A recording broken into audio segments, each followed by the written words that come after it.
Nama Bapa, Putra, Roh Kudus. Amin. Shalom Alaikum bersama Mesia. Selamat bertemu kembali saudara dengan saya Romo Daniel Fiantoro, Ketua Umum dan Pendiri dari Gereja Ortodoks Indonesia. Kita akan melanjutkan acara kita dengan menjawab pertanyaan-pertanyaan yang sudah saudara kirim kepada kami. Ini ada pertanyaan dari saudara Henry Kordiadi yang menanyakan, saya mohon bertanya, Yesus memiliki 100% kodrat manusia dan 100% kodrat ilahi sebagaimana yang didefinisikan di Kalsedon pada 451. Kalau Kalsedon tidak pakai persenan gitu Mas ya. Di Kalsedon mengatakan bahwa dia itu Allah sejati dan manusia sejati ya. Kodrat manusia pada Roma 6:23 tertulis upah dosa adalah maut. Maka mengapa Yesus dalam manusianya bisa mati padahal dia tidak berdosa? Apakah berarti ada penyebab kematian lain bagi raga selain dosa? Jika Yesus menyerahkan nyawanya dan atas kehendak Bapa, apakah ada andil dari raga kemanusiaannya atas kematiannya? Apakah itu berarti bukan mahkota duri, paku, dan cambuk dari Romawi yang membunuhnya? Apakah karena dosa seluruh alam semesta, baik dari masa lampau, kini, dan kelak, yang menjadikan raganya bisa mati? Saya harap bisa ditinjau dari kodratnya dan bukan dari penggenapan nubuat yang lampau. Selamat sore Ramadan. Saudara Henry Kordiadi, untuk menjawab pertanyaan saudara ini, mari kita baca di dalam Roma pasal 8 ayat yang ketiga. Di dalam Roma pasal 8 ayat yang ketiga dikatakan demikian.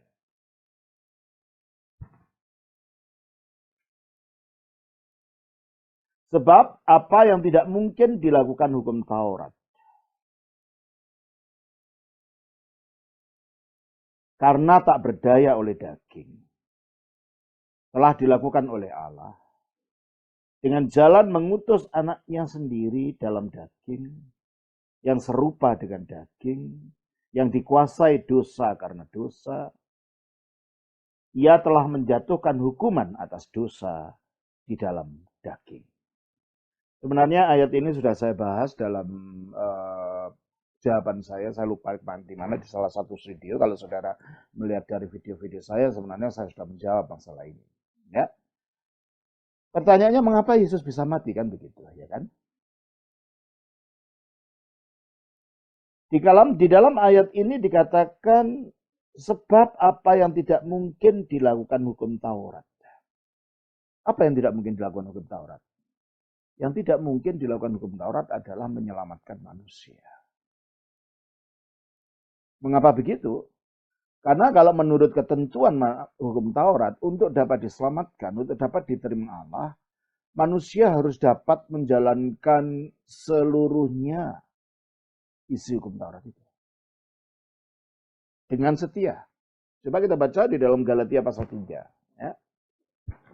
Di dalam Galatia pasal 3 dikatakan demikian.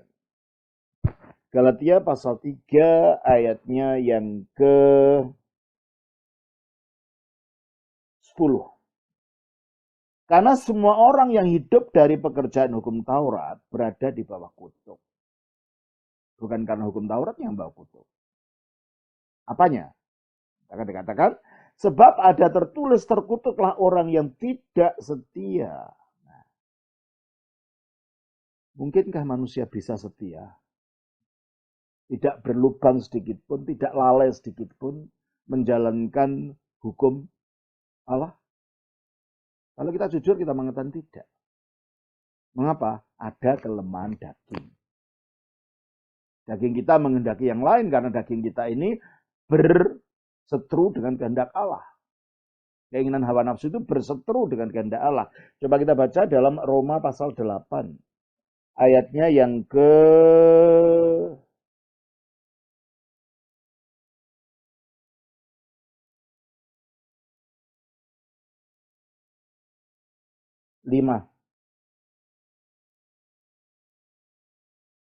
Sebab mereka yang hidup menurut daging memikirkan hal-hal yang dari daging. Mereka yang hidup menurut roh memikirkan hal-hal yang menurut roh. Ayat 7. Sebab keinginan daging adalah perseteruan terhadap Allah, karena ia tidak takluk kepada hukum Allah. Hal ini memang tidak mungkin baginya. Jadi karena adanya kekuatan daging, hawa nafsu di dalam daging ini, yang menurut kitab suci dikatakan daging tidak pernah takluk kepada hukum Allah. Oleh karena itu, kita tidak mungkin dapat setia terhadap hukum Taurat. Maka dikatakan, apa yang tidak dapat dilakukan oleh hukum Taurat, karena tidak berdaya, karena daging. Ini daging ini. Tidak berdayanya ini, manusianya yang tidak berdaya menjalankan hukum Taurat. Sehingga Taurat tidak dapat melakukan apa-apa terhadap manusia, karena Taurat tidak punya kuasa untuk memberikan kekuatan bagi manusia untuk dapat menjalankan perintahnya. Taurat hanya memberi perintah, tetapi Taurat tidak memberi kekuatan kepada manusia untuk dapat menjalankan perintah itu, dan manusia dikuasai oleh daging. Makanya manusia tidak bisa setia, ya, untuk menjalankan seluruh tuntutan Taurat. Kembali ke Galatia ayat 10. Terkutuklah orang yang tidak setia melakukan segala sesuatu. Dapatkah kita melakukan segala sesuatu dalam perintah itu? Mustahil. Jadi setia tidak, melakukan segala sesuatu tidak. Maka akhirnya kita di bawah kutuk itu. Itulah sebabnya Taurat memang tidak dapat menyelamatkan manusia, bukan karena Tauratnya. Tauratnya itu berdosa, enggak. Kalau Taurat itu suci pada dirinya, manusianya ini loh yang tunduk di bawah daging. Ya, terkutuklah orang-orang yang tidak setia melakukan segala sesuatu yang tertulis dalam kitab hukum Taurat. Jadi yang salah bukan pada Tauratnya, yang salah pada manusianya yang tidak dapat setia, tidak dapat menjalankan seluruh tuntutan hukum Taurat karena berada di bawah kuasa daging. Dan itulah sebabnya dikatakan dalam Roma 8 tadi bahwa ayat 3 tadi dikatakan begini. Sebab apa yang tidak mungkin dilakukan hukum Taurat karena tak berdaya oleh daging. Tauratnya tidak berdaya untuk menghilangkan sifat daging dari manusia. Dagingnya itu menurut Alkitab adalah selalu berseteru dengan hukum Allah. Akhirnya Taurat meskipun seluruh perintahnya itu adalah kudus dan suci, tetapi manusia yang diperintah ini yang terjual di bawah dosa, dikuasai kedagingan, sehingga Taurat tidak mampu untuk menyelamatkan manusia sedemikian. Oleh karena itu dikatakan dalam Roma 7. Roma 7 ayat yang ke-14 dikatakan demikian. Roma 7 ayatnya yang ke-14 dikatakan, sebab kita tahu bahwa hukum Taurat adalah rohani itu, tetapi aku bersifat daging, terjual di bawah kuasa dosa. Berarti kita tidak mempunyai kemampuan apa-apa kalau kita mau menuruti hukum Taurat untuk dapat diselamatkan. Karena daging tadi. Nah, begitulah kalau kita ingin diselamatkan melalui menjalankan hukum dan berharap melalui hukum kita dibenarkan oleh Allah, kita tidak akan pernah dibenarkan. Dan kita tidak akan pernah memperkenankan Allah. Hanya dikatakan, sebab apa yang tidak mungkin dilakukan hukum Taurat karena tak berdaya oleh daging. Daging membuat manusia tak berdaya menjalankan Taurat. Daging membuat Taurat tidak berdaya untuk mendorong manusia melakukan perintahnya. Jadi kita tidak bisa diselamatkan dengan menjalankan hukum Taurat. Nah, lalu gimana kalau tidak ada daya melalui Taurat ini? Telah dilakukan oleh Allah. Nah, berarti kalau gitu yang kita butuhkan bukanlah perintah Taurat, tapi pertolongan Allah. Allah melakukan untuk menolong kita ini. Bagaimana? Dengan jalan mengutus anaknya sendiri. Lah, inilah caranya Allah. Solusi yang diberikan oleh Allah kepada kita agar kita dapat diselamatkan, yaitu dengan mengirimkan firman-Nya sendiri, anaknya sendiri, dengan jalan mengutus anaknya sendiri dalam daging. Jadi mengutus firman atau anak itu berwujud manusia, mengambil kemanusiaan kita yang diambil dari ovumnya Bunda Maria. Firman itu telah menjadi manusia. Jadi solusi dari Allah adalah inkarnasi ini. Terus, yang serupa dengan daging yang dikuasai dosa. Berarti daging yang dipakai oleh anak Allah ketika turun sendiri dalam daging ini tidak sama dengan daging-daging yang lain. Dengan tubuh kemanusiaan yang lain.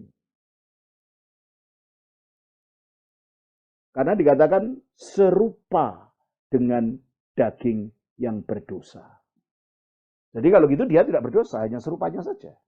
Makanya dikatakan dalam 1 Yohanes pasal yang ketiga, ayatnya yang kelima, dikatakan begini. 1 Yohanes pasal yang ketiga, ayatnya yang kelima. Kita baca.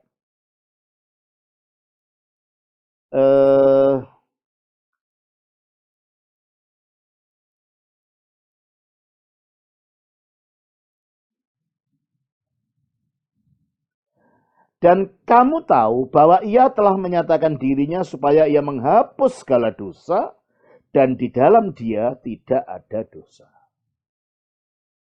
Jadi dalam Kristus tidak ada dosa. Loh, kok dikatakan serupa dengan dosa gimana? Loh, bisa mati itu loh. Karena kematian itu datang akibat dosa, padahal Kristus tidak berdosa. Jadi kalau sampai Kristus dengan bisa mati, padahal dia tidak berdosa, berarti matinya itu serupa dengan orang berdosa. Nah kalau gitu, Kristus mati bagaimana? Kalau Alkitab mengatakan dalam Roma 6 ayat 23 bahwa upah dosa adalah maut. Nah kok Kristus mati? Nah ini bedanya. Matinya Kristus dengan matinya kita, sumbernya beda. Kalau kematian kita sumbernya dari dosa. Upah dosa adalah maut. Dan kita baca juga dalam Roma pasal 5 ayat yang ke-12. Roma 5 ayat 12. Sebab itu kita yang ayat 12. Sebab itu sama seperti dosa telah masuk ke dalam dunia oleh satu orang, yaitu oleh Adam. Dan oleh dosa itu juga maut. Jadi adanya maut karena dia dosa tadi. Masuknya maut ke dalam dunia karena ada dosa tadi. Demikianlah maut itu telah menjalar kepada semua orang. Karena semua orang telah berbuat dosa. Berarti kalau gitu semua orang di dunia ini mengalami mati karena adanya dosa itu. Dan maksudnya dosa kejatuhan manusia yang pertama itu. Dan juga dikatakan di dalam Roma 6 ayat 23. Sebab upah dosa ialah maut. Jadi kalau semua orang lain termasuk saudara dan saya kalau mati nanti, itu akibatnya disebabkan karena adanya dosa. Yesus tidak. Maka meskipun dia mati sama kelihatannya seperti kita, tapi mati sumbernya lain dengan kita. Sehingga hanya serupa dengan daging yang berdosa. Dia tidak betul-betul berdosa seperti dikatakan dalam Alkitab tadi. Ya, coba kita baca juga dalam 2 Korintus pasal 5 ayat 21.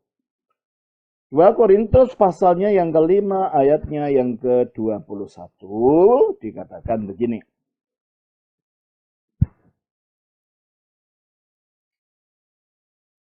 Dua Korintus 5 ayat 21, dia yang tidak mengenal dosa telah dibuatnya menjadi dosa karena kita. Gimana dibuatnya itu? Ya orang yang disalib itu adalah, orang yang mati disalib adalah itu kriminal paling jahat. Menurut hukum Romawi. Jadi dia tidak berdosa, tapi dibuat seperti orang berdosa.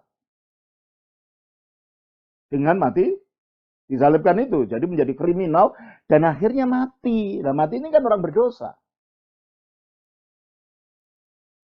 Padahal dia tidak berdosa, seharusnya tidak bisa mati. Gitu kan? Karena dia tidak berdosa.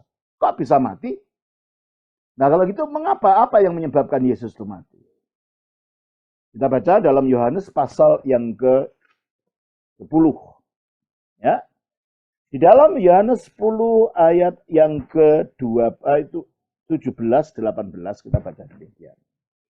Yohanes pasal 10 ayat yang ke-17 18. Demikian dikatakan. Bapa mengasihi aku. Oleh karena aku memberikan nyawaku untuk menerimanya kembali. Tidak seorang pun mengambilnya daripadaku. Jadi pada waktu nyawanya Yesus diberikan, artinya pada waktu Yesus mati, dikatakan tidak seorang pun yang mengambil. Berarti waktu nyawanya pergi keluar dari tubuhnya, mati, bukan Bapa yang mengambil, karena tidak seorang pun. Bukan iblis yang mengambil. Bukan malaikat yang mengambil. Bukan pula dosa yang mengambil. Berarti matinya Yesus penyebabnya beda dengan kita. Kalau kita mati karena ada yang mengambil. Siapa yang mengambil dosa tadi? Upah dosa adalah maut. Dalam hal Yesus tidak ada yang mengambil. Nah, kok bisa mati kalau begitu? Kita lanjutkan. Tidak seorang pun mengambilnya daripadaku, melainkan aku memberikannya menurut kehendakku sendiri. Aku berkuasa memberikannya dan berkuasa mengambilnya kembali. Kok Yesus punya kuasa itu? Mengapa? Karena dia itu Allah 100% tadi, saudara katakan. Dia firman-Nya Allah, yang adalah Allah. Allah itu berkuasa atas hidup dan mati. Sehingga kalau Yesus sampai mati, dia berkehendak untuk mati. Kok bisa ya? Karena dia punya tubuh manusia.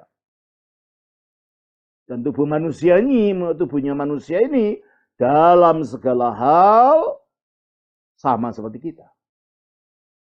Kita baca di dalam Ibrani pasal 2 ayat yang ke-14. Ibrani pasal 2 ayatnya yang ke-14.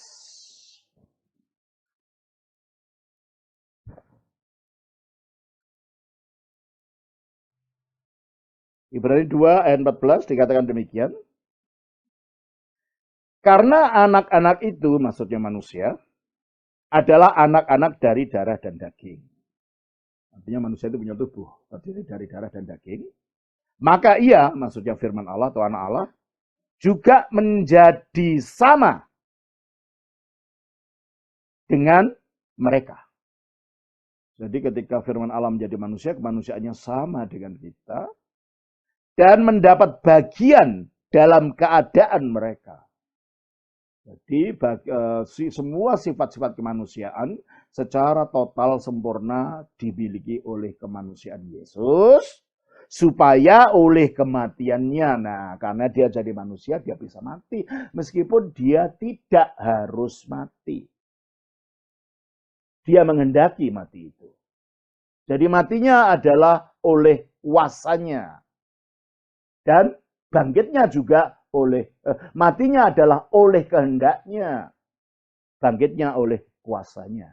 Bukan karena dosa dan tidak ada hubungannya dengan dosa dalam kematian Yesus ini. Bukan untuk dosanya dia. Tapi dikatakan kembali kepada Roma 8 tadi. Kita baca begini. Ya. Roma 8 ayatnya yang ketiga. Dikatakan oleh kitab suci demikian.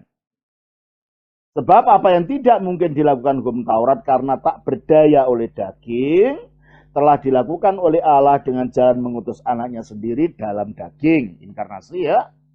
Yang dikuasai dosa, yang daging yang dikuasai dosa. Ya. Karena dosa. Yang serupa dengan daging yang dikuasai dosa. Mengapa dia lakukan itu? Karena dosa. Artinya karena adanya dosa dia rela mati. Mengapa? Karena upah dosa itu maut. Maka dia harus kalahkan untuk maut itu sebagai bukti kemenangannya atas dosa. Nah untuk dapat mengalahkan maut dia harus mati. Dan matinya oleh kehendaknya sendiri. Maka dia mati. Karena dia punya tubuh manusia. Maka dengan dia mati, dia masuk ke alam maut. Tetapi tidak dikuasai oleh maut itu. Karena dia bukan orang berdosa. Makanya dia bangkit lagi pada hari ketiga. Maka dikatakan di dalam Roma pasal 6 ayat 3. Ya.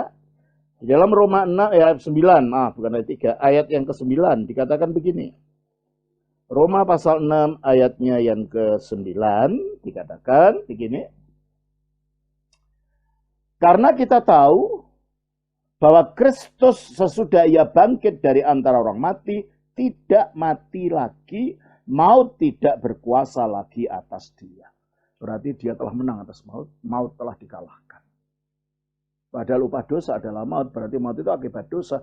Kalau maut dikalahkan, berarti dosa juga ikut dikalahkan. Dengan demikian melalui matinya yang akhirnya dimeteraikan oleh kebangkitannya, Kristus mengalahkan dosa itu. Maka dia mati karena adanya dosa ini. Karena untuk melawan dosa ini. Karena untuk mengalahkan dosa ini. Itulah sebabnya dia mati. Dan matinya bukan karena dia harus mati. Kalau mati memang harus mati. Sebab ada dosa dalam diri kita. Yesus mati karena berkehendak untuk mati. Bagi mengalahkan dosa itu. Makanya dikatakan kembali kepada Roma 8 tadi. Kita baca.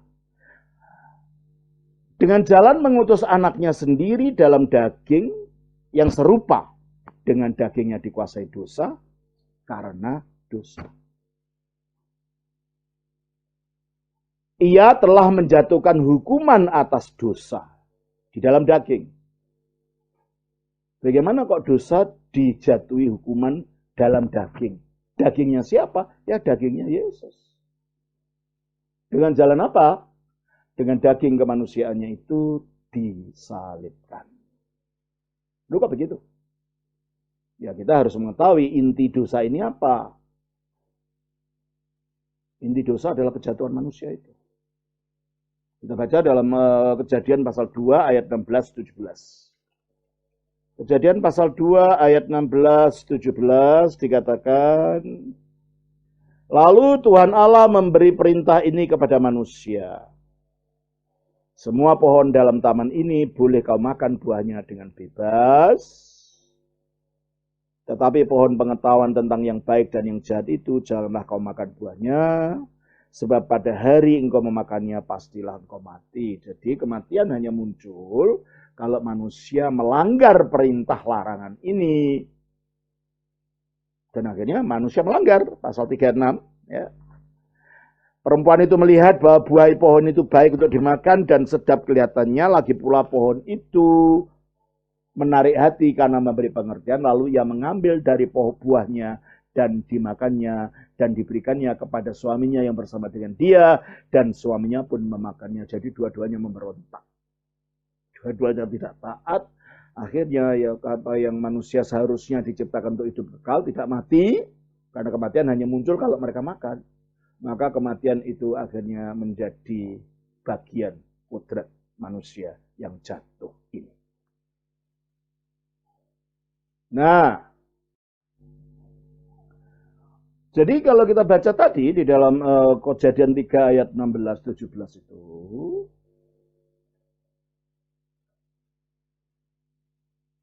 di dalam Kejadian 3, 16-17 itu, manusia diberitahu akan mati hanya kalau mereka memakan buah itu. Artinya kalau mereka memberontak perintah larangan tadi. Berarti kalau gitu inti daripada dosa adalah pemberontakan, ketidaktaatan kepada Allah. Jadi kodrat manusia menjadi kodrat yang tidak taat gitu loh. Sebenarnya dikatakan di dalam Roma pasal 8 tadi ya. Karena sekarang manusia menjadi berkodrat daging. Dan daging itu tidak taat pada hukum Allah. Itu intinya.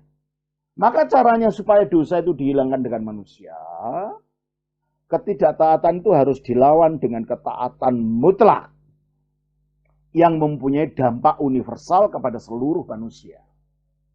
Dan itu dilakukan Yesus dengan jalan disalibkan. Kita baca di dalam Filipi pasal 2 ayat yang ke-8. Ya. Di dalam Filipi pasal 2 ayat yang ke-8 dikatakan oleh kitab suci demikian. Filipi pasal 2 ayat yang ke-8 dikatakan, dan dalam keadaan sebagai manusia, ia telah merendahkan dirinya dan taat sampai mati, bahkan sampai mati di kayu salib.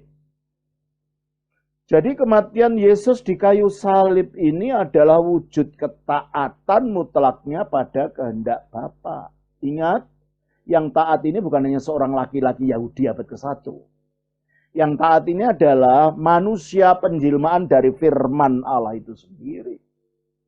Karena firman itu yang menciptakan segala sesuatu, ketika dia menjadi manusia, maka apa yang pun yang dilakukan dalam kemanusiaan itu berdampak universal kepada seluruh ciptaan.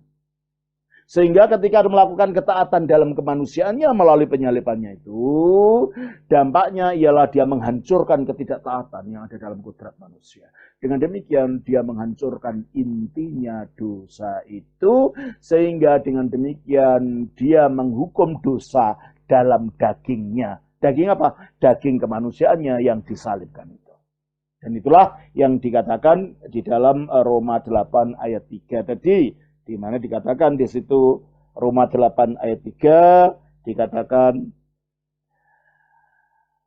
ia telah menjatuhkan hukuman atas dosa yaitu ketidaktaatan di dalam daging. Daging apa? Dagingnya yang disalib, yang dibuat untuk taat. Dosa dihancurkan. Jadi di situ saudara, jadi kalau kembali kepada pertanyaan saudara tadi, mana tadi pertanyaannya? Ya. Kembali kepada pertanyaannya tadi, yaitu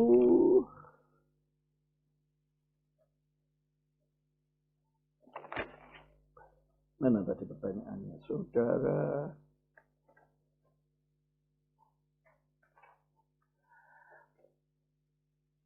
Maka mengapa Yesus dalam kemanusiaannya bisa mati? Saya jawab, karena dia berkehendak untuk mati.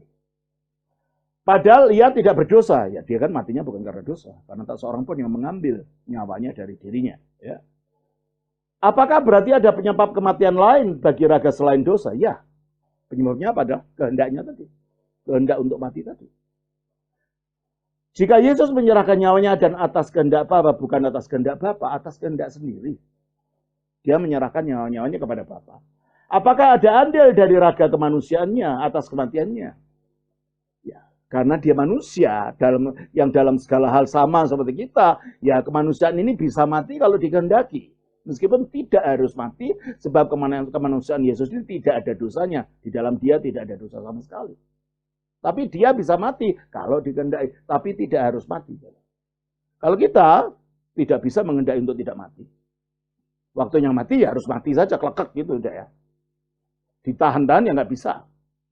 Karena memang kalau sudah waktunya mati, ya harus mati. Karena memang upah dosa adalah maut. Yesus tidak. Kematiannya itu adalah dalam kontrolnya dia. Dalam kendalinya dia. Kalau dia mati, ya bisa mati. Kalau enggak, ya enggak. Tapi kalau dia enggak mati, bagaimana dia mengalahkan kematian? Dan kalau dia tidak mengalahkan kematian, bagaimana dia mengalahkan dosa? Sebab upah dosa adalah maut. Dengan kematian dikalahkan oleh kehendaknya, dengan masuk ke dalam alam maut, dia mengalahkan dosa itu. Ya. Terus, apakah itu berarti bukan mahkota duri, paku, dan cambuk dari Romawi yang membunuhnya? Loh, kalau dia tidak berkehendak tidak berkehendak untuk mati, biar cambuk, biar tombak, ya tidak akan membuat dia mati gitu loh. Matinya karena dia berkehendak untuk mati. Ya. Terus, saya harap bisa ditinjau dari kodratnya dan bukan dari penggenapan nubuat yang lampau. Saya tidak pernah berpikir tentang nubuat masa lampau. Saya jelaskan adalah secara teologis ya. Jadi sekarang sudah jelas jawabannya saudara. Yesus mati bukan harus mati, berkehendak untuk mati. Dia bisa mati karena dia punya tubuh manusia. Tujuan daripada dia punya tubuh manusia dan disalibkan untuk mengalahkan ketidaktaatan Adam sehingga dosa dikalahkan. Ya, saya kira itulah jawaban yang bisa saya berikan kepada saudara. Kiranya itu bermanfaat kepada saudara. Tuhan berkati. Nama Bapa, Putra, Roh Kudus. Amin.